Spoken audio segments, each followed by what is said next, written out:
কি একটু কফি আড্ডা হতে পারে?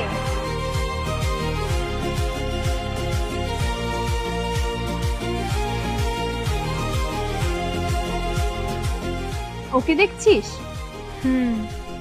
ও হলো জিসান চৌধুরী, আমাদের ভার্সিটির সবচেয়ে হ্যান্ডসাম ছেলে। রিচ কি, মেয়েরা সব ওর পিছনে পাগলের মতো ঘুরে। কিন্তু সমস্যা কি জানিস? কি? ও কাউকেই পাত্তা দেয় না, জিরো ইন্টারেস্টিং গার্ল। আমি ওর সাথে প্রেম করতে চাই। তুই সিরিয়াস? Dead serious. শোন, সিনেমা কম দেখ, এটা কোনো সিনেমার লাভ স্টোরি না, এটা জিসান চৌধুরী। ওর সাথে প্রেম করা মানে দুঃস্বপ্ন। আমি দুঃস্বপ্নকে বাস্তব করতে জানি। না রে, এটা ইম্পসিবল। ও তোর মতো কাউকে। Wait and C.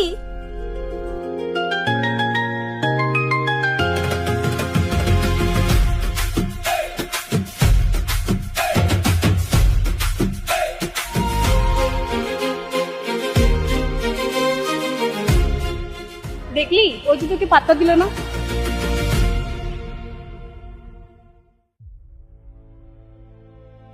কি ব্যাপার? আমার বিছানায় বসে থাকার সাহস তুমি কোথায় পেলে? আজ তো আমাদের বাসর রাত। বাসর রাত? আমি তো এই বাসর রাত মানি না। তোমার মতো মেয়ে বাসর রাত করার স্বপ্ন দেখে কিভাবে? তুমি আমার সাথে এরকম আচরণ কেন করছো?